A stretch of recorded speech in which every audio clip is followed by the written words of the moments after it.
military industrial complex. The potential for the disastrous rise of misplaced power exists and will persist.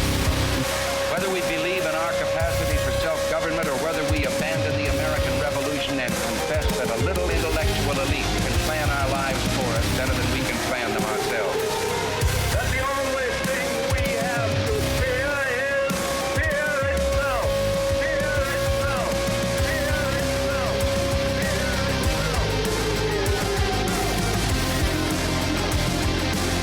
Where they will not be judged by the color of their skin, but by the content of their character.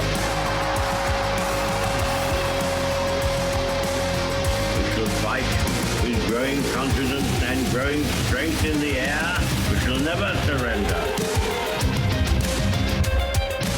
My prepper brothers and sisters, you've arrived at the bunker. Grab a cup of joe, a stout tea, or maybe your favorite adult beverage. This is the prepper's place for open discussion on whatever the hell we want. Brought to you whatever the hell way we want. This is the new format of Top's Bunker. So sit down, kick back, post up, relax, and welcome to the bunker. Mr. Gorbachev, tear down this wall. Military industrial complex. And we as a people will get to the promised land. We will make America strong again, proud again, safe again. We will make America great again.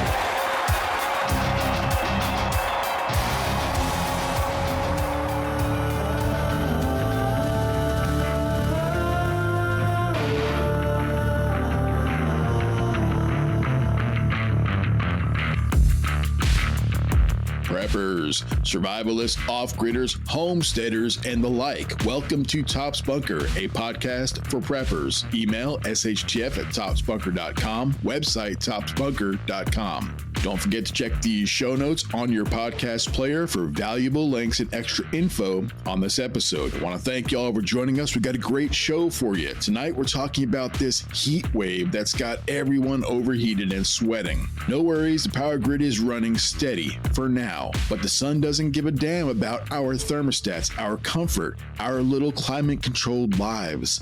This is real, this is happening now, and it's hot as hell out there. We're talking about heat waves, nature's slow-burning death trap that creeps in quiet, and before you know it, heat stroke. You think you're tough, right? I do. I'm tough, but heat doesn't care. You think your preps are solid? Try 3 days of triple digits without power, no AC, and a dwindling water supply. Your body starts to shut down. Your mind starts slipping. And if you're not hydrated, shaded, and ready to adapt, you're done. We need to be up to speed on heat waves, heat stroke, and proper hydration. So let's get to it.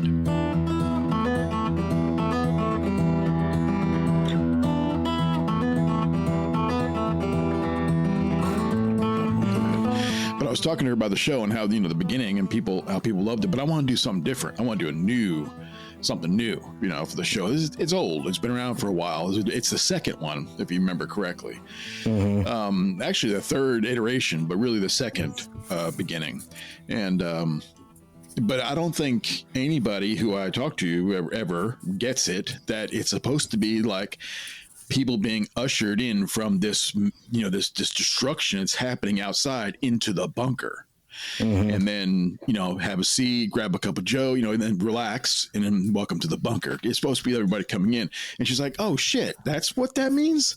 I'm like, well, that's why my voice is supposed to sound like sure, in the beginning, it's all kind of, but it just doesn't come across. She goes, well, you need a megaphone. I got one. I'm like, what? She's like, I got one somewhere around here. Let me look through the boxes.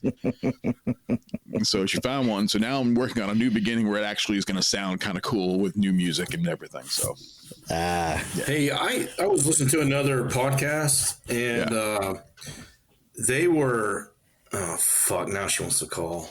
Fuck. Hold on a second. Does she matter? Yeah, it's something I've been waiting for. Yeah, and you better take care of it. Yeah. So you're going to the beach tomorrow? Why are you going to the beach? Missy. As you said, it's like 2 hours away, right? 2.5, 3, something like that. We're going to Myrtle. Oh, nice. So we have it's called a marriage retreat, and it's for married couples in the military, and they have workshops and different classes and things like that. And Kaylee has been wanting to do. My daughter Kaylee has been wanting to do a beach trip, so it was kind of handy. You know, we got on the trip, and she wanted to go to the beach anyways. So, yeah, it worked out. Nice. Will you actually get to spend time on the beach?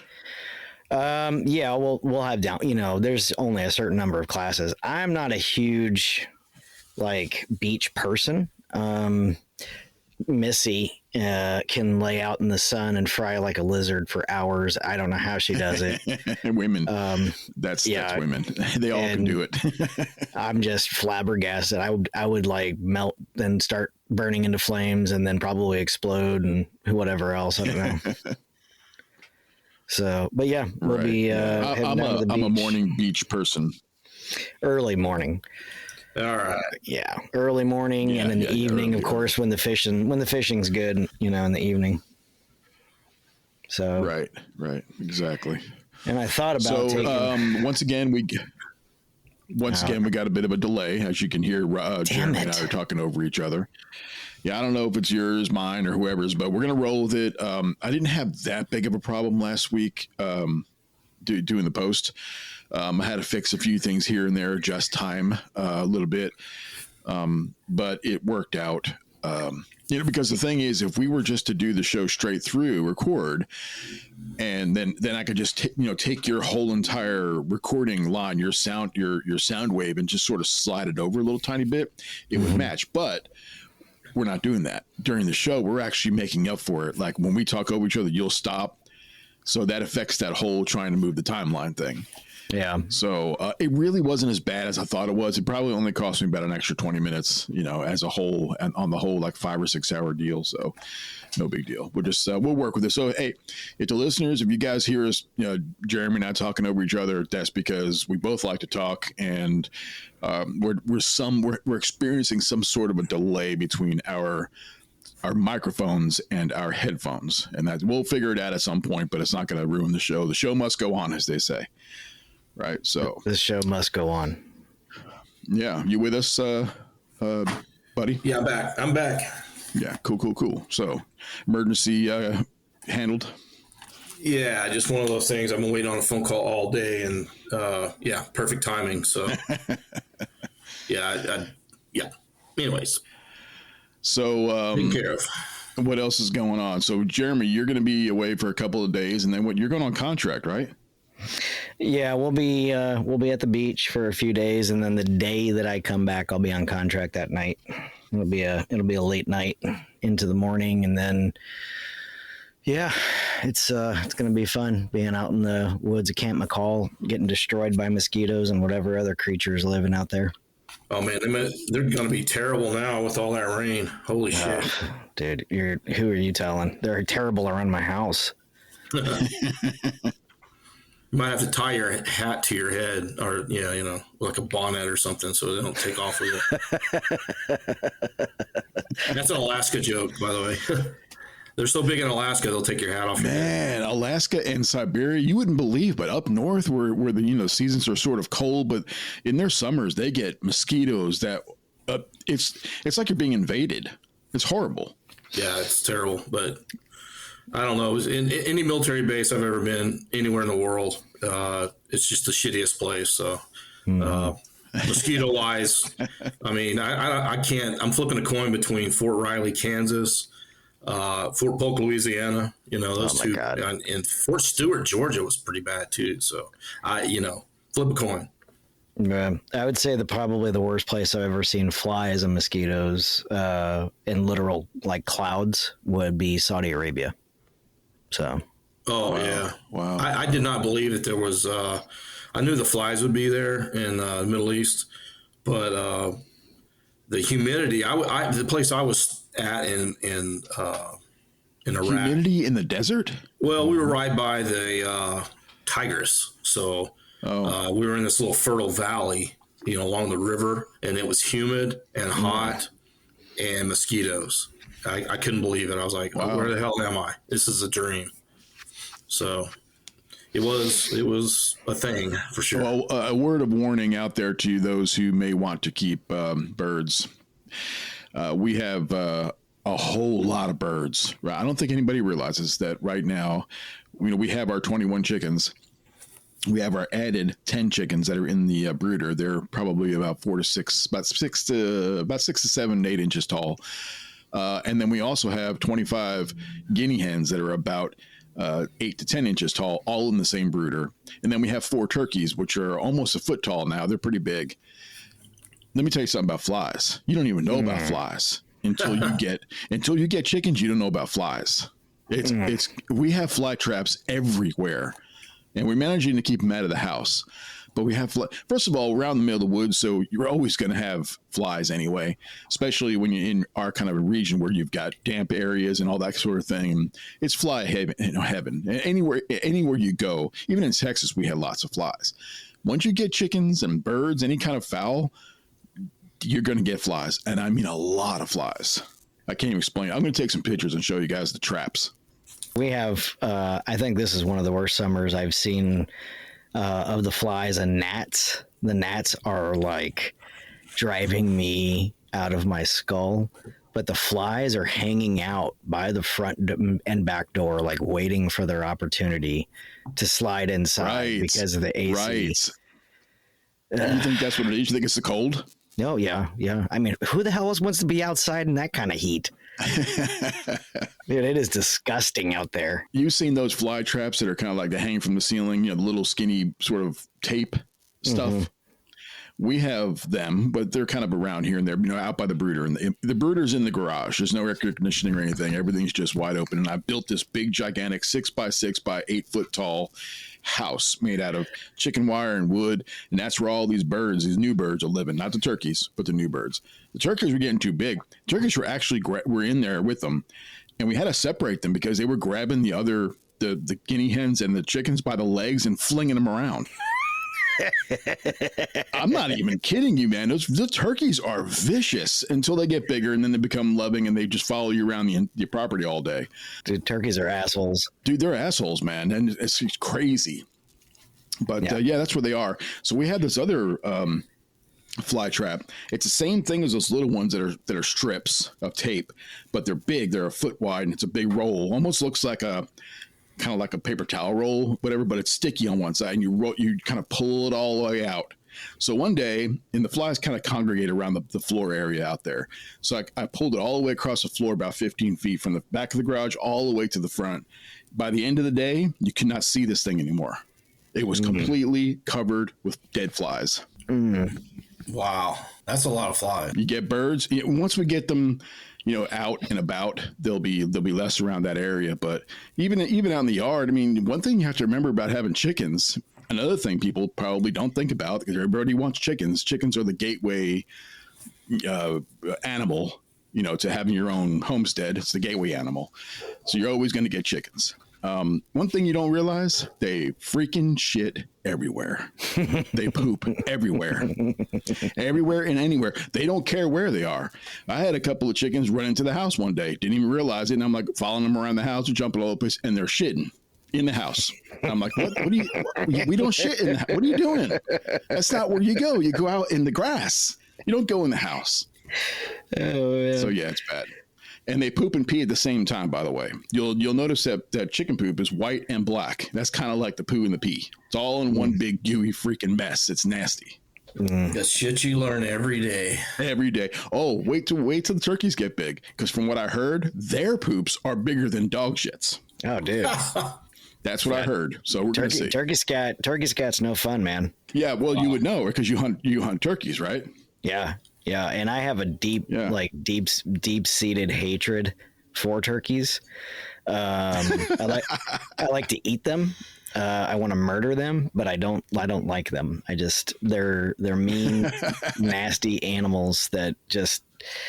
And if you got one around the right time and you're not paying attention, those spurs are not the most comfortable things that hit your skin. They're not. No. But yeah, that's what's going on here at the homestead. And then of course you just heard what's happening with Jeremy, and Buddy doesn't like to talk about his personal life, so we never really heard about him much. I'm going on contract myself for a week, so I'll be out of pocket. I'm going to the dirty, so it'll be hot and stinky and sweaty there. So what is the dirty? The dirty South. Oh, the dirty South. Hot Atlanta. Gotcha. Oh, why would you want to go there? I don't want to go there, but it's where I'm going. I love Georgia. Georgia is beautiful, but Atlanta, oh man, I never liked it there. Never once have I ever volitionally said I want to go to Atlanta. I don't know many people who have said, you know what, let's pack up and go to Atlanta. Let's do that. I don't know anybody who does that. I don't even want to go through the Atlanta airport. Ugh. I mean, that's how bad it is. But yeah, and I think I'm in probably a not so savory part of town too. So what I understand, but we're doing some training. So we're training some people. So hopefully, when you talk about their forests, though, man, Georgia has got some beautiful coniferous forests, lots of pines and pine cones everywhere, and it's beautiful. Yeah, when I was stationed there, I realized I could fill my deer tag in about a day if I was really concentrating. So deer hunting got not necessarily boring, but I realized because at Fort Benning, you can hunt wild pigs year round, day and night, shotgun or bow, with a light, without a light. Wow. They don't care how you do it as long as it's not with a rifle. In certain areas. And I got into pig hunting, and I'm going to tell you, man, all pigs. I learned a lot of things about pigs. They want those pigs gone. Oh yeah, it's terrible. I mean, per capita, they have caused, I can't even tell you like the billions of dollars of damage that they cause every year. But I was killing pigs left and right to the point where, and they don't care if you bring them in. You can leave them in the woods for the vultures. They don't care. Just, they want them gone. And in the old days, you used to be able to, if you took your pig to a processor, you would say, I want bacon and I want chops and I want this, and then give the rest to the homeless. So they had homeless shelters that were actually able to take processed meat, but they can't do that anymore. So. Oh, why not? That's awesome, man. It's because it's all about tax, and it's all about the USDA stepping in and saying, well, that meat's not certified and blah, blah, blah. It's not good. Somebody's not getting paid.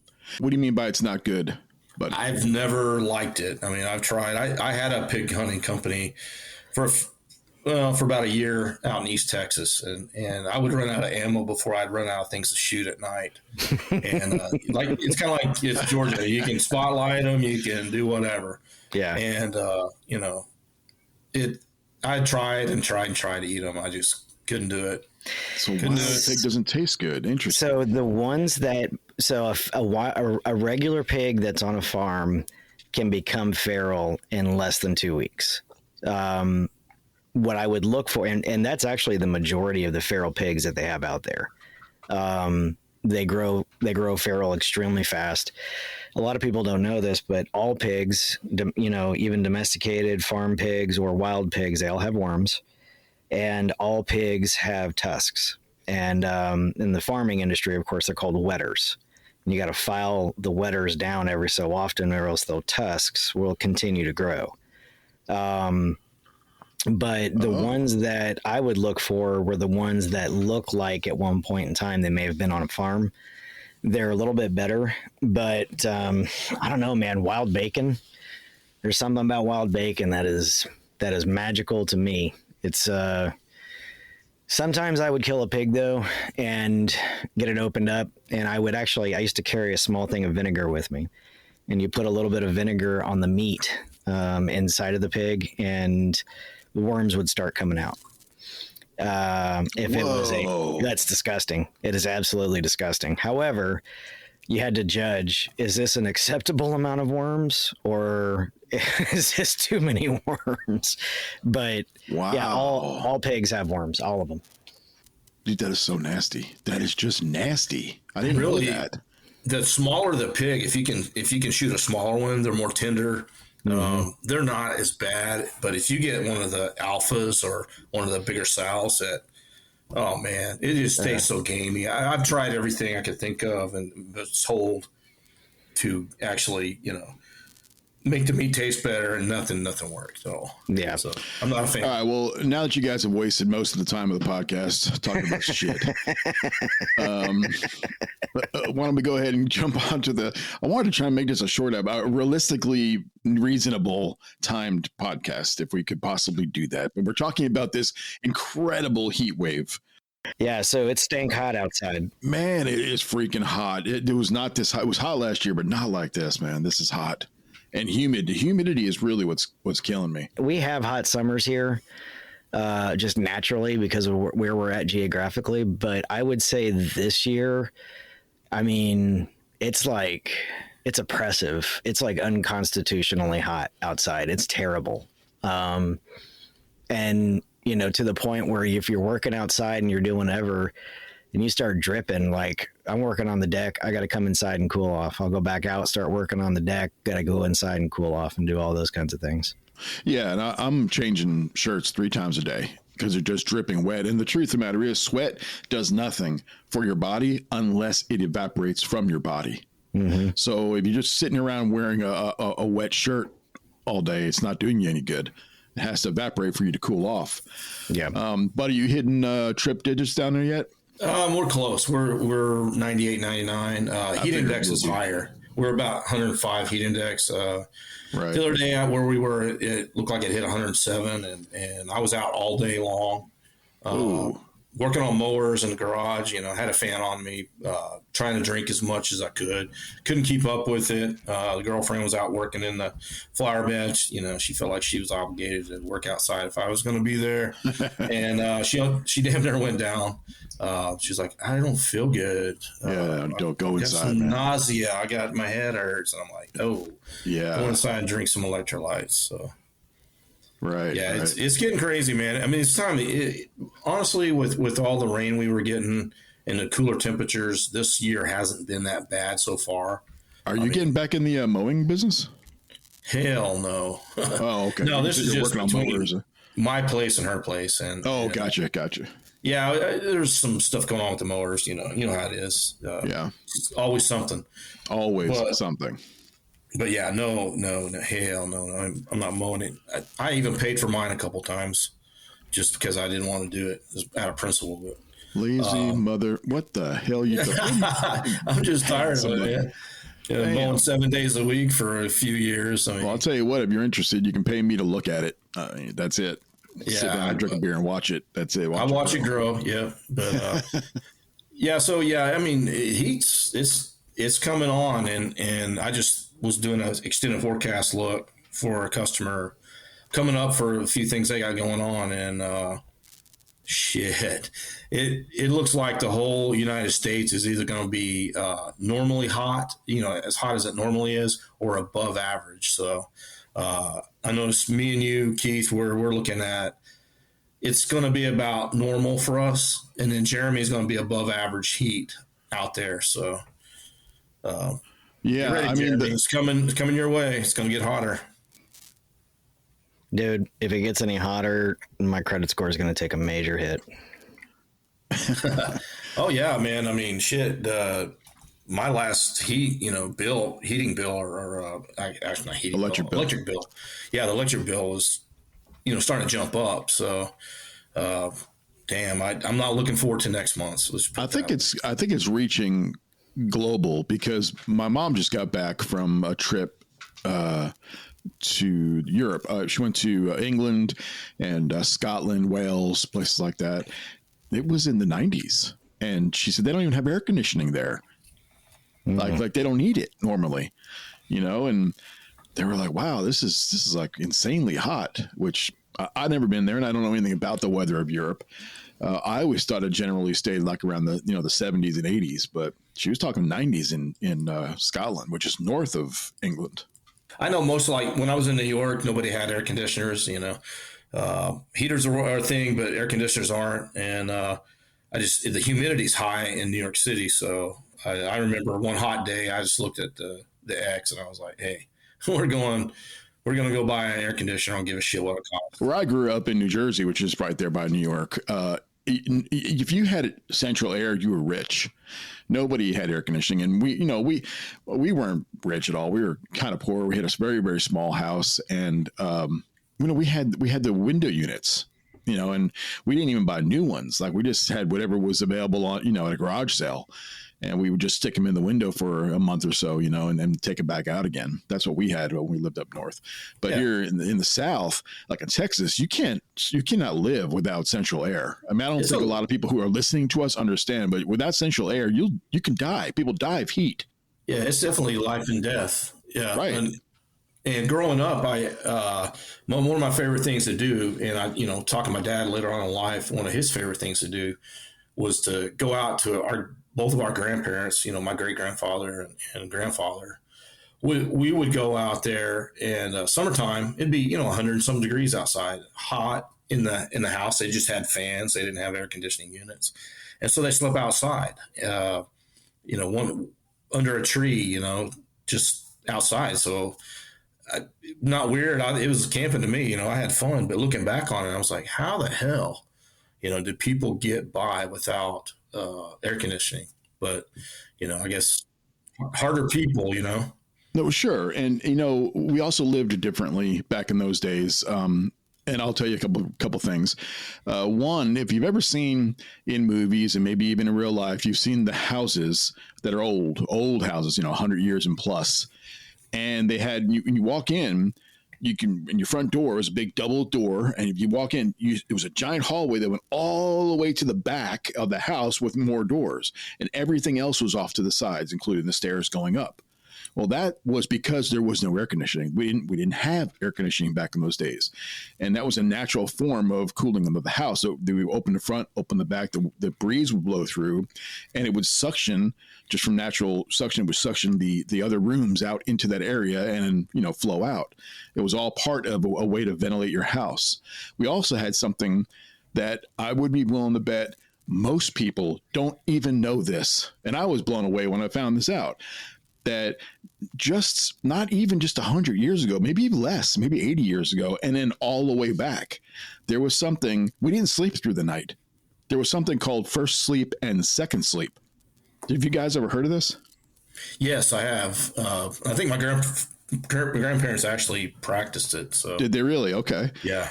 So when the sun, because you worked when the sun was out. That was the natural way of doing things.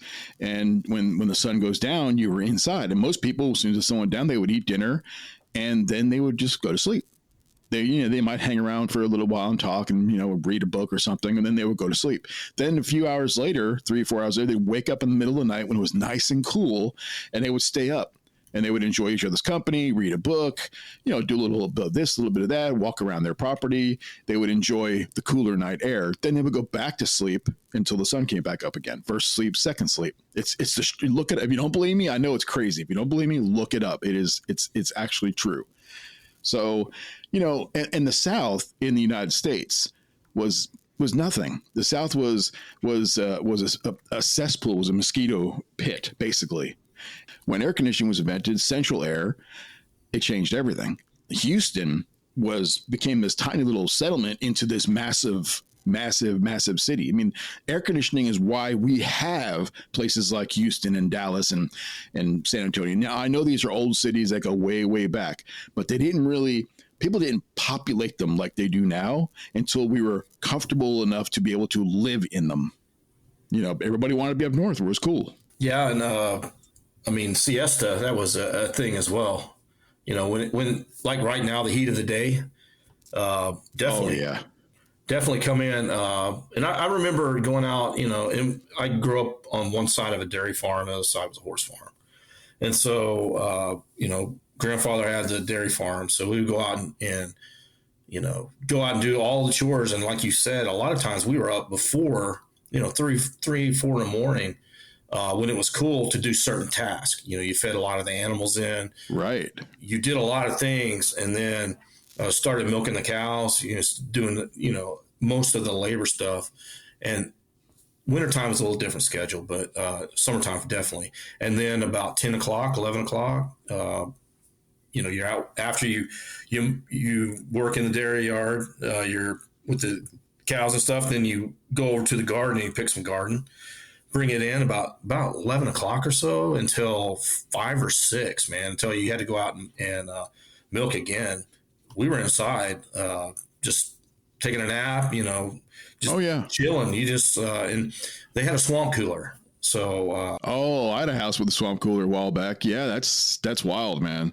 So, a little humid makes everything a little soggy, but that's nice. Yeah, your sheets are soggy, your pillows are soggy, things like that. But and so even to this day, like in the summertime, man, I try to get everything done early and then come in because it's not for me, man.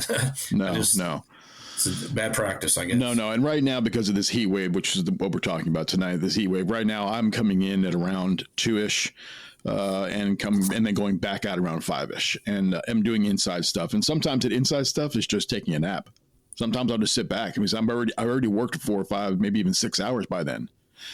So I don't mind a nap in the middle of the day if I can pull it off. Now I know I have a different type of a job than other people have, so I'm able to do this. But back in the day when I was running crews on different job sites and stuff, in the extreme heat weeks, I would have them come in instead of 8. I'd have them come in at 5 or 6 and had them leave at 2 or 3, maybe 4. Whatever. I'd have them leave early. Just because they could do more work when it's cooler, it's safer. Yeah, and the Army has these weird work rest cycles during the heat and stuff. So sometimes you can only you can go out and work 15, 20 minutes, and then you have 40 minutes of rest, in the shade and rehydration and stuff. So it's cool. A thing, you manage the heat the way you can, and I've been at what they call a heat casualty.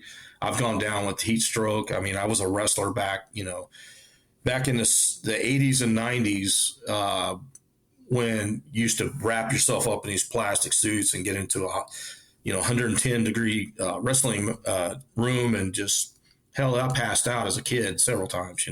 So I'm more susceptible to these heat injuries now. So. Well, I'm fat, so I am very susceptible. Well, just body weight.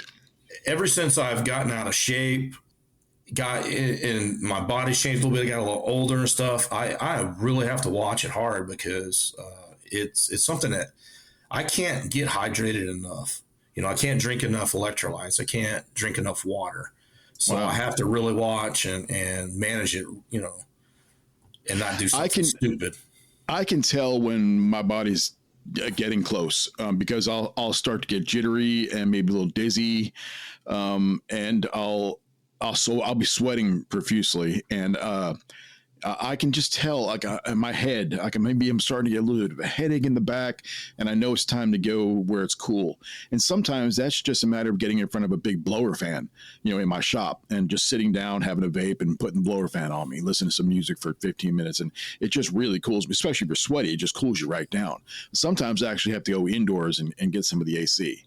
I had a buddy years ago. We were electricians many, many years ago, and I was in a truck, and he was in a truck, his own area, and we just happened to meet up because we were real close to our areas. And so he drives up and pulls up next to me. It's in Texas. We're talking middle of summer, 106, 107 degrees, extremely hot. And he's like, man, I don't. We were parked right next to each other, driver door to driver door kind of a thing. And he's like, man, I don't feel good. I'm like, what's wrong? He's like, I'm like dizzy. I'm nauseous. I'm like, well, maybe the heat's affecting you. He's like, well, I'm not even sweating. I stopped sweating like an hour ago. I'm like, dude, that's not good. You shouldn't have stopped sweating. So I actually called an ambulance, and they came out there and they put him on an IV and everything. He was like right on the verge of heat stroke, which is deadly if you don't, watch it. And that's your cue to talk. And I was muted. You know why you're muted? I'm gonna tell you why you're muted, because I tried to mute myself, but my clicker little mouse didn't go far enough up, and it clicked yours off of mute. Then I clicked mine on, went back to yours, and clicked yours back to mute. So I actually muted you, and you didn't know that I muted you. See, I have control. I can mute you. Right now, you guys are muted. Nobody can hear you. Nobody cares about you. Just go ahead, talk, say something. You can't say shit because I got you muted. Wait a minute, did you just unmute yourself? Yes. Oh, I didn't know you had that capability. I thought I was in control. I can do it too. Okay. That's pretty cool. Now the listeners don't get a, he muted himself sound bit. Oh, no, you're going to get that. You're going to get that. That's still going to happen. Did Jeremy just mute himself? What an asshat. He doesn't even realize what an asshat he is. Wait for it. He's about to figure it out. Just wait. A few more seconds should do it. 3, 2, 1. Ah, there he is. Do you feel better about yourself now that you've made us all wait for your asshattery? Can we all just get on with the show? Will that be okay with you? I should think so. Now then. Yeah, so heat stroke is a medical emergency, and there's a couple of different types of, heat injuries. And in the military, it's a huge, huge deal. Over, many, many years, there have been many unnecessary and completely preventable heat-related deaths that have happened, and they have control measures in place, especially when you're in a training environment. But there's a lot of different things that you can do on a daily basis and a lot of people think, well, I'm thirsty. I need to drink some water. If you're thirsty, it's already too late. You are dehydrated. So what do you got to do?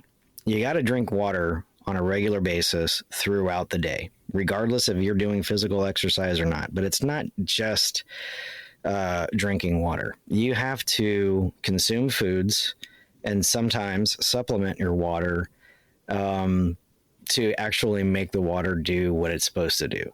So there's a couple different ways to do that. There are nutrient dense foods. There's calorie dense foods. And there's different packets, of hydration powders and whatnot you can add to your food. But you got to drink water, and you got to be able to maintain a balanced level of electrolytes in your body. If you have too much water, that's also dangerous. That's called hypernatremia. And that means that you have consumed enough water where you have flushed out the necessary nutrients within your body. And no matter how much you drink, you still keep feeling thirsty. You keep feeling thirsty. And eventually you could be susceptible. That's a thing? That's a thing. Yeah, that's a very big thing. Whoa. Yeah. I mean, you got to think about it. Our bodies are made up of almost we're big sacks of water and meat. That's what we are. So, but 70% of your body is water. Yeah. It's like 70, 80%. I think for some people who are chunky like me, maybe a little bit more. But it's, if you drink, I'm about 98. About 98. So there's a bunch of different things that you can do, because it's not about the water that you drank that day. It's about the water and the liquids that you've consuming for days prior to, maybe you're getting ready to do an event, or, you're not feeling up to par. It's what you've been doing the days prior, and sometimes even weeks, especially right now with as stank hot as it is outside. And, a lot of people, I know someone personally, I don't think I've ever actually seen her drink water. I only see her drink soda, Pepsi to be specific, but soda is not water. Sweet tea is not water. Coffee and tea is not water. Yes, they're made with water. They have water in them, but they are not beneficial to your body the way that water is. And of course, I think they're all diuretic. Yeah, they are all diuretic. Now, as a person who believes in preparedness, and if you're in an emergency situation, you of course have to have the skill and knowledge on how to purify and clean your own water once you find it and procure it. But even after you've boiled and, done all the things you need to in that kind of situation, sometimes water, it's going to taste freaking gross. It's just going to taste gross sometimes. There are ways you can dress it up. And even when you're at home in a non-emergency situation, if you have an issue with maintaining the proper level of electrolytes, you can get electrolyte powders. I've talked about Element before, LMNT. That's my personal favorite. They have a whole bunch of different kinds. They have liquid IV. They have a product called Drip Drop. Drip Drop is actually one that I cannot drink because it comes from Gatorade. So Gatorade makes Drip Drop. I can't personally drink it. I tried it before, horrible heartburn. Like right off the bat, just gives me awful heartburn. And then they've got a couple different other brands, and you can find them at Walmart. You can find them on Amazon. There's 1,000 different brands, but I would tell you to look at the ingredients. Element is good for me because it has a lot of salt, it has a lot of magnesium, and it has a lot of potassium. Those are the main things that I'm looking for. The taste itself, that's a side note. But a lot of these hydration drinks, you have to look at them because they do have sucralose. They do have a lot of different, sweeteners and byproduct and stuff like that. So pre-hydration. And sodium. Oh, yeah. Sodium, and that's a big myth about sodium. Most people don't take in enough sodium in their life. And taking in the proper amount of sodium is a huge, huge deal. That's why they, I don't know if you guys remember salt tablets. They used to give them to us in the military a long time ago. And oh yeah, they're just literally hard little, salt pills. That's what they were. But you got to have salts. And if you don't want to put salt in your water, or you don't want to try one of these hydration packets, start salting your food. Not a tremendous amount. Just salt your meal a little bit, and it will have an effect over time. But you do have to have more salt, not less. And, in regards to salt versus hypertension, there's multiple different sciences out there. You should do what your doctor suggests to you and how you feel like you need to do. But I have found that ever since I started salting my food more many years ago, I don't get heartburn the way I used to. I don't have those stomach problems that I used to. Because if you don't have the right kind of sodium in your gut biome, you're producing the wrong kind of stomach acid. So you got to have some salt. It doesn't have to be a tremendous amount, but you got to have it, So pre-hydration is just as much. Real quick, go ahead. I'm looking here at the UH Hospital's website. It was just something I just quickly found while you were talking, and following along what you were just saying, it says here that electrolytes are essential minerals that keep the body functioning smoothly. The most important electrolytes in your sweat are sodium and chloride, the same ingredients that make up table salt, along with potassium, magnesium, and calcium. You lose these minerals through sweat, mostly salt. Water alone will not replenish the salt loss, and this is where powders and tablets, electrolytes can be helpful. So yeah, they're just saying exactly what you're saying. Yeah, and again, if you're just only able to get water, let's say you don't have the ability to get some salt or get those things. If all you have is water, then you have to control your intake of water. Now, I've been in situations where I've been so thirsty, I've literally chugged back to back, like between 6 and 8 water bottles, just slammed them down because I felt like I was going to die. However, as soon as that water, it's not, it's a terrible, terrible idea. And once that water started to hit my gut, it just all hit at once, and it was, it was terrible. But the hyponatremia is, again, this is kind of a hyponatremia can be caused by drinking too much water. So the definition, it is a condition where the sodium level in your blood is too low. It is a common electrolyte imbalance caused by an excess of water in the body relative to sodium. So it can lead to swelling, brain cells, and a whole bunch of litany of things. You start to feel like your fingers are getting puffed out and your toes are getting puffed out, and you feel like you're all swole up.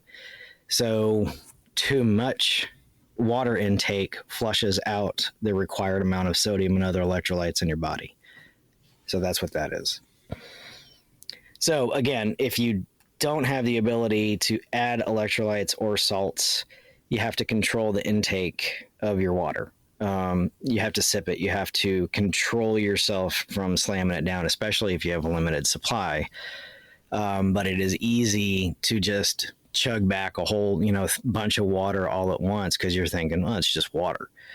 Well, once that hits the guts and you swell up and you got to piss every 2 seconds, all what you're doing is you're just flushing all of what you need in your body out. That's what happens. And I'm changing shirts, like I said, easily 2 times a day, sometimes 3, just because my shirt is absolutely soaking wet and they're covered in salt, and that can't be good. Like when they dry out, you can see, like before you put in the wash, you can see they're all white. They're covered in sodium. I can remember many times being in the field during the summer, and you're doing a lot of different things. And I would take my t-shirt off and I would just be wearing my uniform top underneath.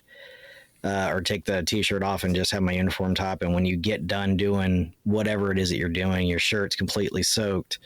I would strip down and let myself kind of air dry, and you can just see the uniform hardening up from all the salt that's built up in the shirt. And you just kind of shake it loose and get it all out of there. And it's an interesting thing to see. We've talked a little bit about the different, things that happen to you, like heat stroke and heat, exhaustion, things like that. If you start to cramp up, then what it is when you cramp, it's called a heat cramp, a Charlie horse, some people call it. What it is basically is it's the loss of salt. You don't have enough salt in your system to go to your muscles to make them work like you're supposed to. And you're sweating, you're losing, all the salt, you're losing your the electrolytes, you're losing the water that's in your system, and you're getting low on, that 75% water that you're supposed to have for your body.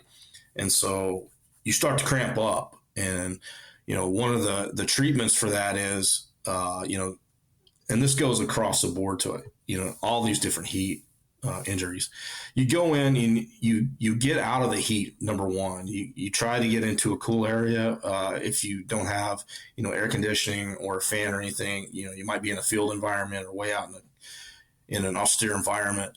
You want to get underneath a tree, get out of the direct heat, the direct sun, loosen up your clothing. You want to, take, if you have, sometimes they tell you to go ahead and take your, clothes off and get down to where you can, your body can breathe, but you definitely want to take the restrictive clothing off or loosen up. If you have boots on, go ahead and take them off or loosen them up. Pants, roll the pant legs up. If you got a long sleeve shirt, roll them up a little bit or take it off. And then if you have some extra water there, go ahead and just douse yourself with water, not necessarily pour it on you.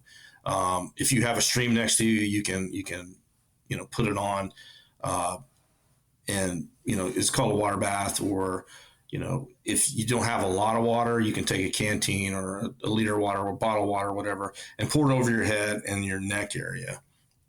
If you have some ice with you or ice packs, you go ahead and put those into your crotch area and underneath your arms. You try to get to where your major arteries are to try to cool those areas down, because that'll take the blood flow through your whole body, and it'll help cool it down quicker. So that's one of the quick ways to go ahead and start cooling yourself down. Jeremy said earlier, don't start, gulping down water. You take sips. If you have electrolytes, go ahead and add some electrolytes to it and sip it. If you do have the heat cramps, you want to massage your muscles. Hey, if you have an IV bag with you, the best thing to do is hook up that IV or get that person to a level of care that's higher. If you're starting to cramp up, your body's starting to, show the signs that something's not right. And you can treat cramps yourself, or you can go to a higher level of care. And pretty much all the heat injuries, the underlying theme is get the hell out of the sun, get out of the heat, get fanned, go ahead and get cooled off with water, something cooler, take the restricted clothes off again. And you start the rehydration process immediately, not by, downing a bunch of water, because it's going to be worse on you, but take sips. Something that I was going to add to that, that I carry with me now that I learned it's a thing, is like the Himalayan sea salt or Celtic sea salt is really good. So I carry a little bit of that with me in my rucksack or my bug out bag. And so when I do have water, I can add a little bit of that to it. And like I said earlier, I am very susceptible to heat cramps or to heat injuries and stuff because I've had them in the past. So I'm always, it's crazy how much electrolytes and liquid IV and element, and I've tried everything that I carry with me at all times. So, just keep that in mind. You want to rehydrate as quickly as possible and cool down. So, and the best thing you can do is get to the AC if possible. So you can get, like on Amazon places and different sources, hotel, restaurant sources, companies that source those places. You can get those little tiny packets of salt that, come with food or this and that. You see them at McDonald's and, fast food places. You can get big old boxes of those for very, very inexpensive. They last forever, basically. And get a box of those and keep them with your kits. It's a good way of doing it. Honestly, the best way for you to get sodium, salt, with you in a survival situation is to actually have it in your kit. Now, you can do some other things. Salt water, like from the oceans, you cannot drink it. You cannot drink salt water directly. It is very bad for you. What you can do, though, however, is you can boil it. And you boil it down until it evaporates to nothing. What's left in the pan is like a dusty stuff. That's sodium. You can scrape that up, put it into something, lick it, whatever you want to do. That's a way of getting yourself salt in a survival situation. Also, if you're by a saltwater area like a beach or ocean or bay, there's things like kelp, seaweed that you can actually eat. I don't know about mineral deposits. I don't know anything about that sort of stuff. I guess I'd have to learn. But there are mineral deposits out there in the wild, actual rock in the ground that animals like deer and other animals, they lick them, and that gives them their minerals, their electrolytes, and their salt. So I would suggest being very, very careful what you walk to the ground and start licking or putting rocks in your mouth. You could be getting all kinds of diseases. So I would be very careful about that. But that is a source. That's where animals get their stuff. Now, also animal blood. So if you kill an animal, boil its blood, eat the blood with it. That also has a lot of sodium and electrolytes in it. You have to cook it though, because you could get a disease if you don't. So you got to be careful with that. Also, the bones like if you kill something, the bones, you can boil those up, and the bone and the marrow that's in the bone, and even the I forget what they're called, but like the little tendons or connective stuff that goes on bones, you can boil that in there too. That all has sodium in it as well, which you can save. You can save that liquid and you can drink it, in a survival situation until you get some. And there are also some plants out there and things, but like purslane, we have purslane all over the property, and Rhonda actually grows it. It's like a weed, but it actually has a lot of sodium in it. But the very best way is like what Jeremy said, get some electrolyte powders. It can be expensive, but you can find cheap or just get some of those little baggies of sodium, or cheap sodium stuff and put them in your kits. And you don't need a lot. So that stuff will last you a long time. That's pretty much all I got for that. Yeah. I know people who, I don't know if you've ever seen them, but people will have like an old, like straws. They get plastic straws and they'll fill them with salt or sugar, burn the end, burn the other end. And basically you've got a ready to go thing made of, salt and sugar and whatever. Ooh, nice idea. I like that. But they'll also do, and I'm sure you've seen them for sale. They're called honey sticks, where you basically fill a straw with honey and seal off the ends. And now you've got portable honey. But I've seen some people who, as a natural alternative, will take basically a little bit of salt, a little bit of sugar, or honey. Dude, did you just start speaking dog like out of nowhere? Well, yeah. So I heard your voice turn dog for a second. That is one of the dogs. That is the large male. His name just making sure. Yeah, his name is Ammo, and make sure you don't have some kind of lichen disease. I'm pretty sure he's got autism. So there's no such thing as autistic dogs, dude. I disagree with you. I would 100% disagree with you. These are Malinois mixed with German Shepherd. So it's the perfect mix of autism and ADHD rolled up into one giant package. So, but they as a natural alternative, they took then that stuff and they added to their water rather than having chemicals or whatever. But it's just it's a balance. It's a balancing act. And a lot of people, they just, you tell them, hey, you got to put some salt in your food or salt in your water, and they freak out. There's no reason to freak out. A little bit of salt goes a long way in your body. A little bit of sugar goes a long way in the body. And if you're someone who, like me, who has hypoglycemia and stuff like that, trying to balance your blood sugar and keep that, even keel, that does require a balancing act. You do have to take in more caloric. You have to have more caloric intake. You have to take in sugars. You have to take in salts. And that's really, if you learn what it feels like, your body will tell you, hey, something's up. You need to probably have a snack, So, but yeah, it's definitely a balancing act. And then rehydrating after an event, after physical work or exercise. A lot of people don't do that properly either. Because for instance, I've gotten back in working out in the mornings and I'm just drenched. I'm dripping. And of course, I learned in the Army not to slam the water. So if you are post-exercise or post, doing a lot of hard work and you grab some water and it's nice and cool, your instinct is just to chug that sucker down and, fill your body because you think, I'm going to get this water in me and I'm going to feel great. The exact opposite will happen. You will make yourself sick. It's like a springboard there. Yeah. And especially if you've been doing a whole lot of hard work, you may feel, hot, sweaty, and dehydrated. What also is happening is your stomach, as your body starts to leach out sweat and leach out those electrolytes, your stomach actually starts to tighten up. It's a natural, defense mechanism with the body that starts to tighten up and it starts to squeeze down on itself. And all of a sudden you start putting in a gallon of water and your stomach is forced to reinflate all of a sudden. You can cause yourself injury and it hurts to chug a bunch of water after being really, really physical. Usually you throw it up. Yeah, it's happened. It's happened to me.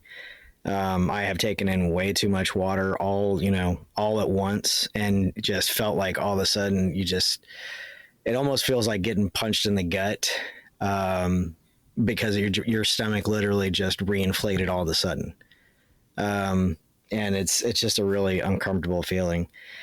I tell everyone, even though I know they're insanely popular, I tell everyone, myself personally, to stay away from sports drinks like Gatorade. What are some of the other ones out there? All of those kinds of drinks. I tell people personally, stay away from them.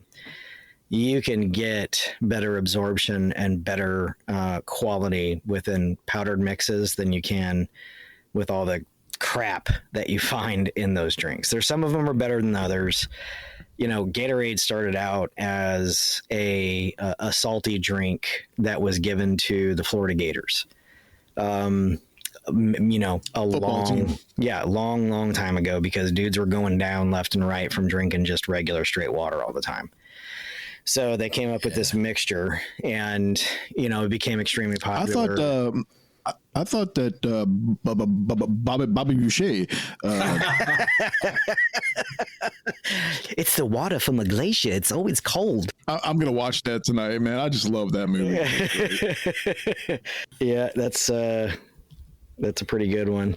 But yeah, Gatorade, of course, it was invented in 1965. They had to come up with some sort of, method in order to replace the electrolytes these guys were chugging. Back then, I'm sure it was probably good. good, clean kind of drink without a bunch of BS. But the stuff that's in it now, if I even have a simple sip of Gatorade, I get horrific heartburn instantaneously. Years ago, I had a crew in Texas. We had a crew, and we were giving them Gatorade, big old jugs. Like, we filled them up in the morning. We made them for the guys, and all day they would drink out of it. And then we had our insurance people come through and do like a risk management type of thing. And they told us that we have to stop doing that, or we have to be very careful, or get them to sign stuff, because the ingredients in Gatorade are fine and they're good and it's tasty and it helps you. But if you drink too much, it can be very, very bad for you, especially with the sodium and the oils and the different things that they have in there. Yeah. And these guys are hot. They're working. They're just guzzling that shit down. Yeah. Yeah. I used to be able to drink it, and I can remember as I would be drinking it, I was always wanting more because it never hydrated me ever.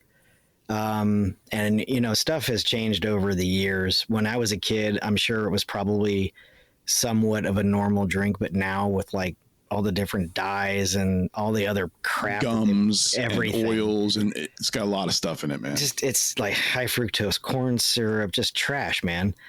But they've got a bunch of different brands. Body Armor is one. Of course, Gatorade. All Sport is another one. They've got one called Good Sport. There's a litany of sports drinks out there. I personally just tell people, like, I can drink Powerade, but I won't. I can get better results from the powdered mixes. But I know people who physically do not drink water at all, and they're like, "Well, I drink this." I'm like, "But you got to drink some frickin' water, person. Like, get some clear fluid, not vodka, into your system. Stop drinking that crap." Like, vodka is mostly water, isn't it? I mean, yes. It looks like water. Yes. So does tequila. No, tequila is poison. I'm not allowed to have tequila. Well, tequila makes her clothes fall off. So.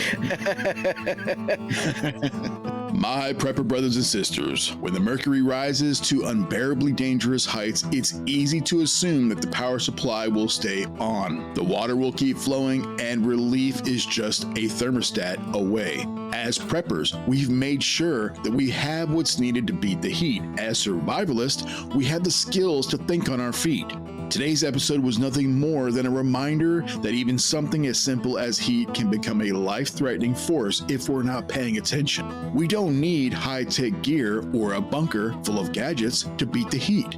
What we need is knowledge, discipline, and a little forward thinking. Okay, I'll admit it, a backup generator and a few fans would be nice too, but hydration, shade, awareness, forethought, and planning, these are simple tools, but combined, these are heavy hitters when you're in a life or death fight with the sun. Stay prepped, stay happy, stay cool. Thanks for listening, and good night. Rivers winding round words in my head. Shivering pines say that summer is dead. Chest feels hollow and my hands are numb. Do my best to swallow all the things I've done. You break your back but you still don't have bread. You won't go back on the things that you said. You bleed your heart out and it takes every drop. You've come too far now to ever stop. Wash me in the water and I'll never go back, even when I'm walking to dead man pass.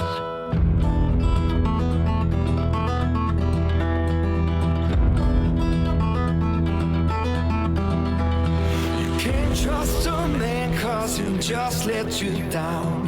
Crooked and twisted we grow from the ground. From dust we came in, dust we shall return.